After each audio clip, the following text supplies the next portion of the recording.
No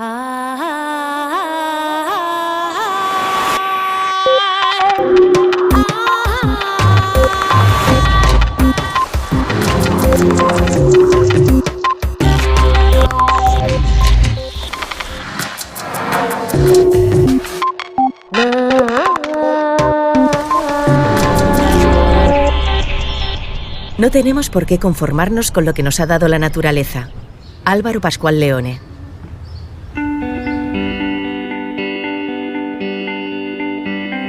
Hace exactamente 163 programas, en abril del 2008, Redes empezaba una nueva etapa en televisión española y lo hacía con una entrevista a Álvaro Pascual Leone, gran amigo y gran científico, que investiga la estimulación no invasiva de nuestro cerebro.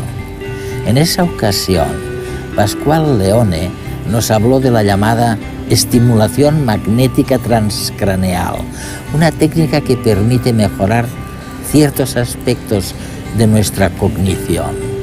Y de hecho, hizo una prueba conmigo, con mi propia cabeza. Pues bien, hoy en este Redes, el último de esta temporada 2012-2013, Pascual Leone regresa al programa para ahondar más en este fascinante campo de estudio y nos explicará las aplicaciones tanto reales como potenciales que ofrecen esas técnicas de estimulación cerebral no invasiva. Si tanto nos esforzamos en permanecer jóvenes físicamente, ¿por qué no actuar igual sobre nuestro cerebro? Hoy en Redes, Elsa Punset charla con el neurólogo Álvaro Pascual Leone sobre las técnicas de estimulación no invasiva del cerebro, aplicadas tanto a terapia como a mejora de capacidades mentales como la memoria o la sociabilidad. En el programa, Pascual Leone nos dará algunos consejos para mantener nuestro cerebro sano y descubriremos además qué piensa la gente sobre la estimulación cerebral no invasiva. ¿Te imaginas que pudieras potenciar tu cerebro cómodamente desde casa? ¿Cómo sería el futuro si los estimuladores cerebrales fueran un elemento más de la vida cotidiana en nuestra sociedad?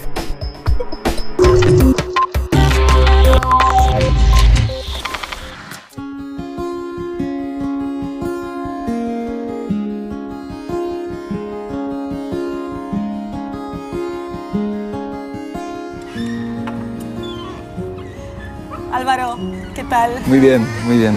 Podemos mejorar nuestro cerebro. Lo que nos ha dado la naturaleza no es, digamos, el principio y el final de lo que hay.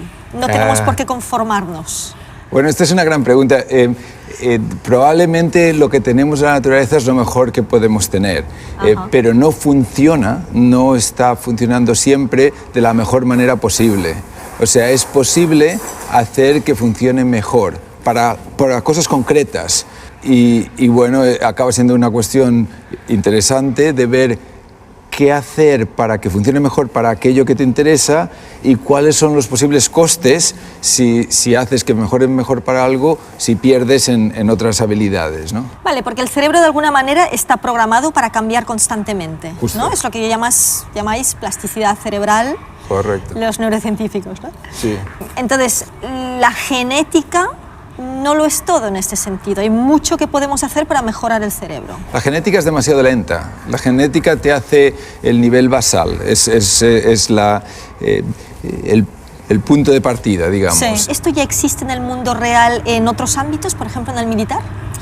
Sí, intentos de aplicarlo en la vida cotidiana, no solo en medicina, sino las agencias del ejército americano están explorando este tipo de tecnologías de estimulación para ver si pueden conseguir que lo que llamamos el aprendizaje perceptual, el saber detectar lo que son las dianas de los drones, de los pequeños teledirigidos, aviones teledirigidos que lleva un piloto, pues esos pilotos tienen que detectar dianas que por lo visto es muy complicado de aprender a detectarlas. Y el uso de estas técnicas parece que puede acelerar ese aprendizaje, hacer mejores pilotos. Y se está viendo resultados en este sentido. Sí. Es un campo donde ya se está aplicando mejorar nuestro funcionamiento cerebral. Correcto. De una forma no invasiva. Correcto. Hace tiempo que sabemos que toda corriente eléctrica genera un campo magnético y viceversa. Nuestro cerebro, como objeto eléctrico, no es una excepción. La electricidad que generan sus neuronas produce un campo magnético a su alrededor, y un campo magnético o un campo eléctrico externos pueden producir actividad en nuestro tejido cerebral. ¿Quiere esto decir que podríamos modificar nuestra mente mediante la electricidad o el magnetismo? Parece ciencia ficción, pero no lo es. Hoy en día ya existen varios métodos que permiten estimular nuestro cerebro sin cirugía. La estimulación magnética transcraneal utiliza campos magnéticos que atraviesan la piel y el cráneo hasta provocar una pequeña corriente eléctrica en la corteza cerebral. Y la estimulación eléctrica transcraneal sigue el mismo principio, pero a través de descargas eléctricas muy pequeñas. De momento, ya se está probando la efectividad de estos métodos no invasivos en casos de depresión, epilepsia, dolores crónicos, Parkinson, autismo y derrames cerebrales. De hecho, numerosos experimentos muestran que estos dispositivos, que actúan sobre el cerebro pero desde fuera, son capaces de mejorar habilidades cognitivas, como la memoria, la capacidad de aprendizaje, la lógica y la matemática, e incluso pueden cambiar la manera en que percibimos el entorno y reaccionamos ante él. En resumidas cuentas, pueden modificar nuestra conducta. Las implicaciones futuras de estas nuevas tecnologías no invasivas son enormes. Se abre la puerta para manipular nuestra mente. Quizás para manipular lo que hacemos, lo que sentimos y lo que pensamos. ¿Sería lícito mejorar nuestras capacidades? ¿Permitiría a una inteligencia mejorada tomar decisiones más acertadas? ¿O por el contrario, perderíamos aquello que nos hace humanos? Como ocurre con todos los grandes descubrimientos científicos y tecnológicos, las consecuencias éticas todavía imprevisibles de una técnica con este poder dependerá del uso que le demos.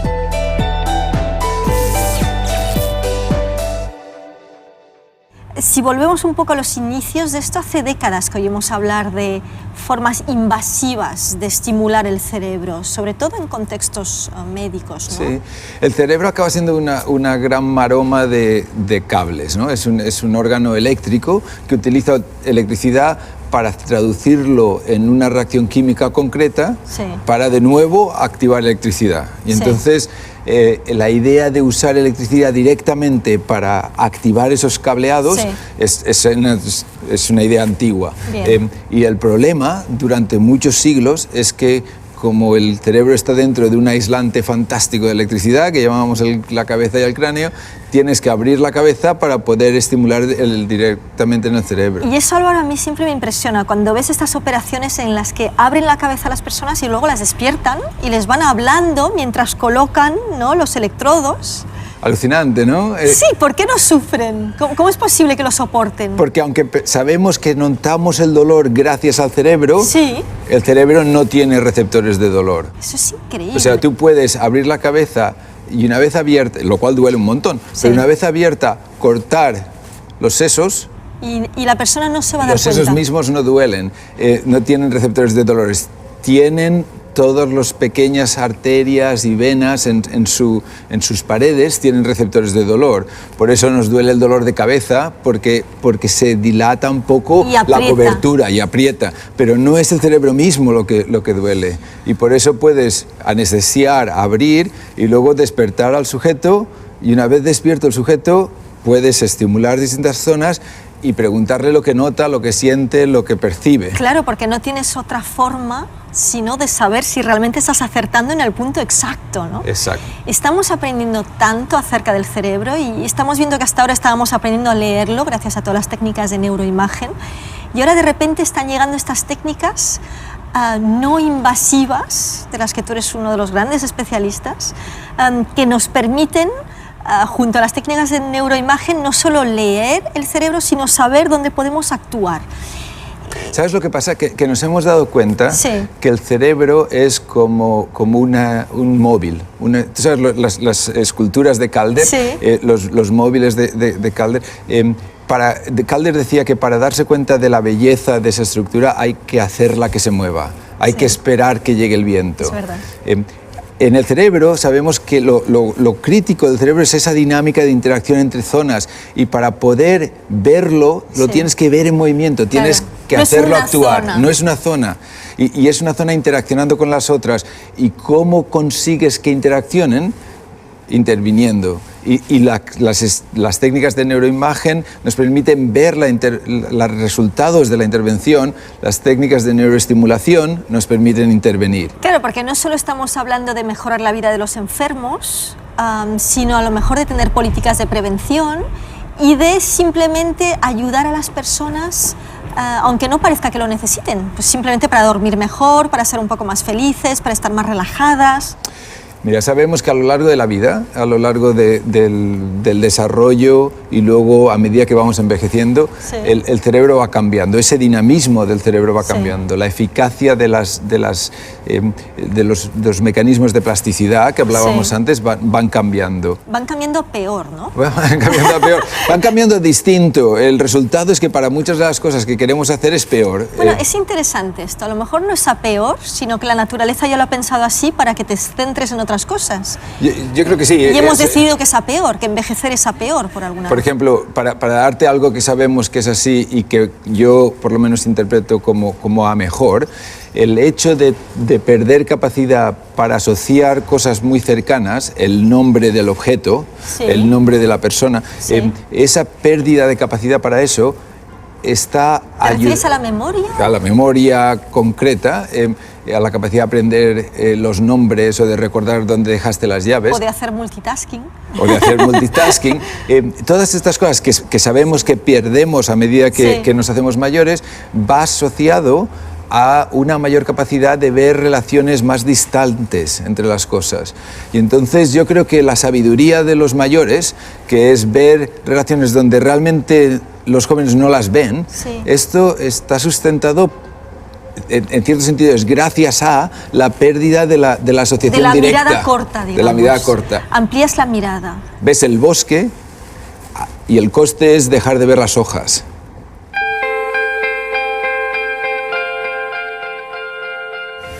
Hemos iniciado una nueva era en la que ha cambiado nuestra forma de comunicarnos, de aprender, de encontrar lo que nos apasiona y de conciliar con ello nuestra carrera profesional. Todo eso está transformando y transformará todavía más las 100.000 millones de neuronas que conforman nuestro cerebro. Si esto es así, ¿cómo no vamos a permitir que nos estimulen el cerebro para mejorar la memoria, para aprender con más facilidad, para sufrir menos del estrés y de la ansiedad que nos acosa?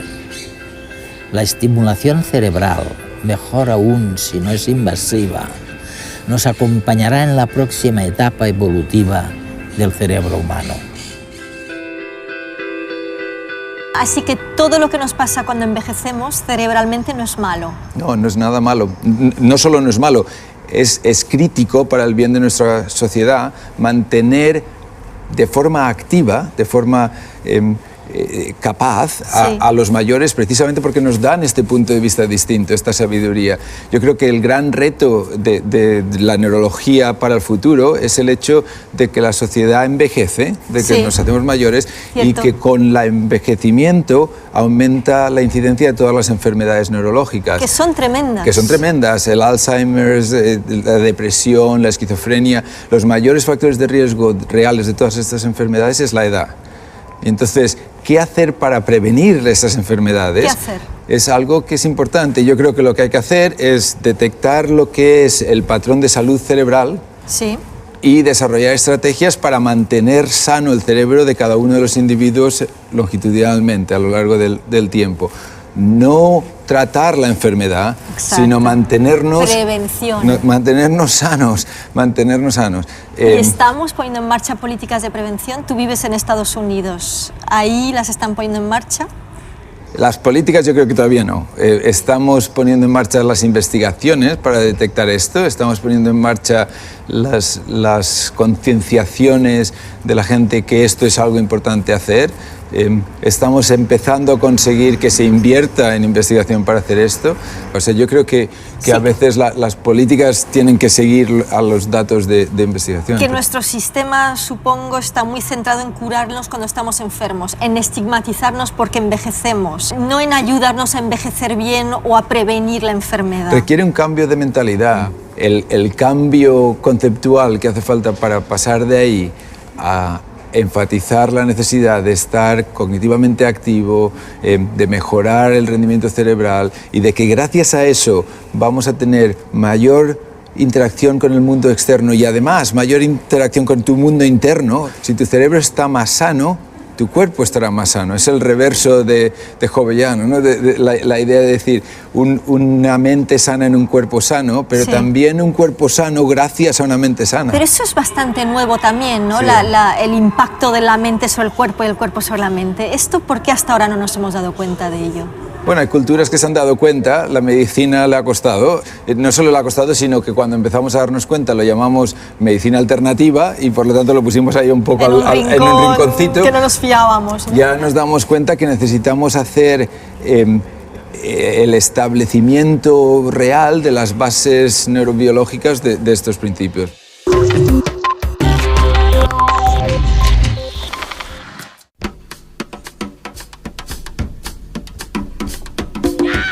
¿Y tú?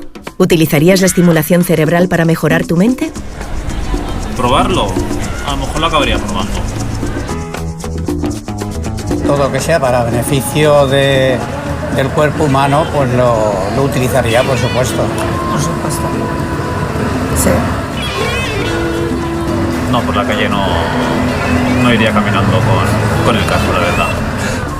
A ver, ¿y para qué la utilizarías concretamente? Recuperar memoria o como más como así acordarme de nombres y cosas así que de repente se me va la onda. Yo soy músico y si pudiera utilizarlo para la música, lo utilizaría para la música en este caso, ¿no? Por ejemplo, el surf o estos deportes que necesitas equilibrio, estas cosas. No sé, soy un poco tímida, pues quizá mejorar ese aspecto, conseguir ser más extrovertida, por ejemplo. Si pudiera decir, quiero aprender inglés, por ejemplo, idiomas. ¿Y sería ético que unos pudieran acceder a ella y otros no?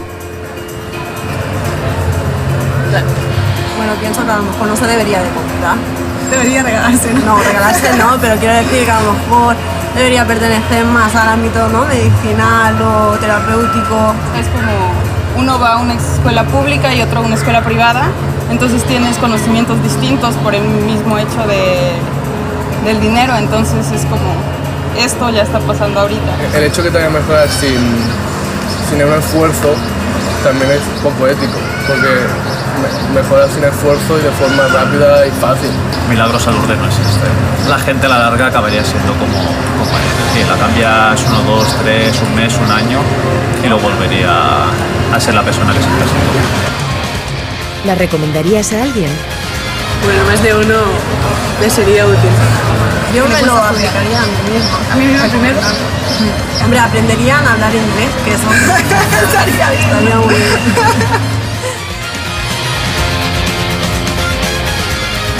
Precioso.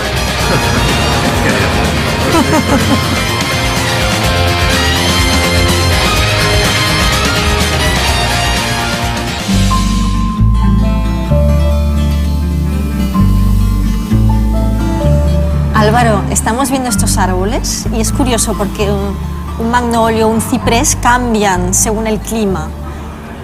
Pasa un poco con las personas, es decir, podemos ser todos cipreses, pero según dónde has crecido, según cómo has crecido, tu cerebro cambia completamente. ¿Qué es un cerebro normal? Bueno, esa es una gran pregunta. Realmente necesitamos hacer más estudios transculturales para poder entender cómo el impacto de la cultura, sí, desde el lenguaje a la forma de ser, a la arquitectura, a la historia, cómo esto nos cambia. Y sabemos que en parte nos cambia porque el medio ambiente a través de factores epigenéticos que llamamos, cambian la expresión de los genes, o sea, nos cambia hasta la herencia que traemos si venimos de otro sitio. Una persona de origen japonés que vive en Estados Unidos es un japonés distinto al japonés que se queda en Japón. Y eso se marca en su cerebro. Y eso se marca en el cerebro. En poco tiempo. Increíblemente rápido. Es simplemente y sin embargo, tú dices que estos nuevos métodos no invasivos de alguna forma van a ayudar a las personas a adaptarse más deprisa, porque el mundo va muy deprisa. Correcto. ¿Y esto cómo afecta el cerebro? Esta es una gran pregunta. De nuevo es lo mismo que estábamos diciendo de las culturas. Esto va a hacer unos cerebros distintos. El cerebro de la sociedad de redes sociales, del Facebook y el Twitter, va a ser un cerebro distinto. El cerebro en red, prácticamente. Estamos todos en red. Cambia uno y cambia otro, aunque sea una distancia, cuanto más si es cerca. Y eso es lo mismo que pasa en el cerebro. Cambias una cosa y cambian en red todos los otros aspectos del cerebro. Tú aprendes a tocar el piano y eso tiene una repercusión sobre tu capacidad mental. Aprendes a hablar en inglés y eso cambia tu representación de conceptos tan abstractos como el amor, porque los términos son distintos y por lo tanto estructuralmente te cambia el cerebro. Por eso los árboles son distintos en Estados Unidos, porque la nieve, el clima, todo esto es distinto y si plantas el mismo árbol en dos sitios, las influencias externas y del subsuelo hacen que acaben siendo distintos. Así que nos parecemos también a los árboles en ese sentido. Sin duda. ¿Y estas técnicas de estimulación cerebral no invasivas van a reemplazar las técnicas invasivas, los electroshocks y las operaciones quirúrgicas o no? Yo creo que la posibilidad existe. Obviamente yo dirijo un centro de estimulación no invasiva. O sea, ¿tú crees en ello? Yo creo en ello, pero... ¿Para qué va a servir? Dime los grandes ámbitos en los que estáis trabajando. Bueno, está aprobado como tratamiento para la depresión. Lo que hacemos es identificar el circuito cerebral, la red cerebral, que no está funcionando bien.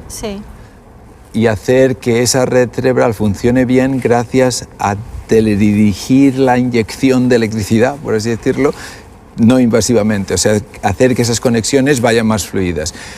Pero cuando haces eso una vez, solo haces que fluya. Cuando lo haces repetidamente... Ya creas el camino. Creas el camino. Eso es la plasticidad cerebral. Eso es la plasticidad.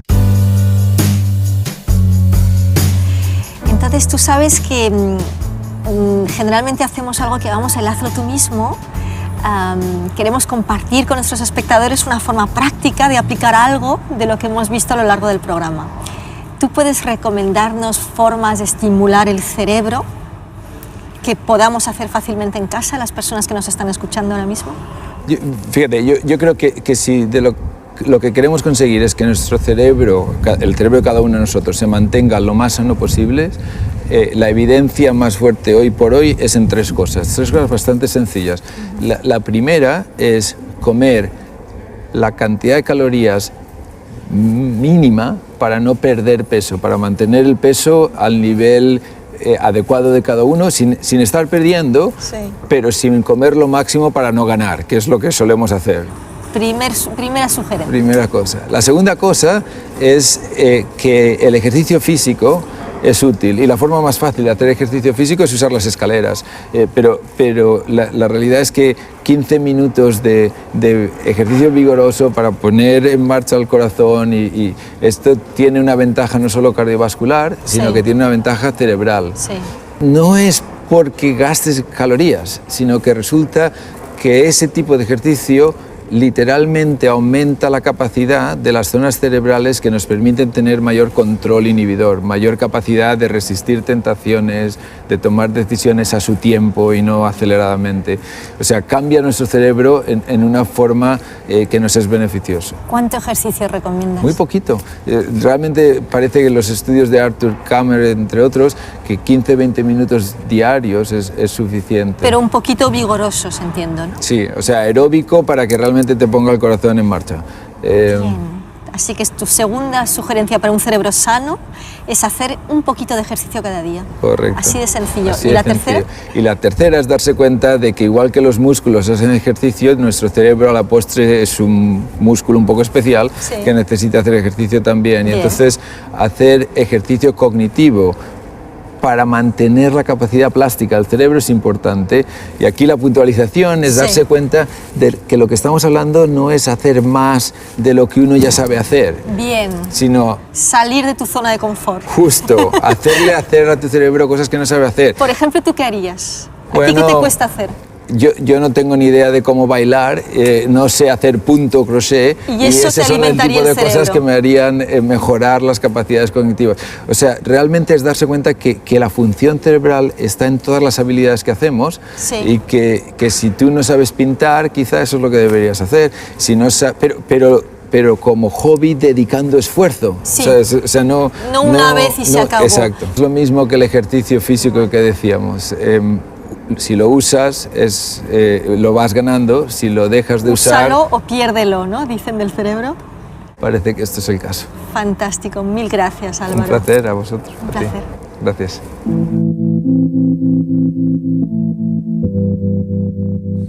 Hace varias décadas queríamos suavizar los síntomas de los cerebros desquiciados. No había muchas alternativas. A los pacientes del manicomio donde mi padre, médico rural, trataba las enfermedades ordinarias, se les administraban inyecciones de trementina, se les inmovilizaba con camisas de fuerza si estaban demasiado excitados y se les sometía a inciertos y temibles electroshocks. Hoy, la verdad es que la neurociencia ha progresado lo suficiente para confiar y desarrollar técnicas de terapia no invasiva, con las que se puede reducir síntomas, curar trastornos y conseguir una mejor calidad de vida sin pasar necesariamente por los fármacos o por atroces prácticas. Sin duda, y dejad que insista en ello, cualquier tiempo pasado fue peor.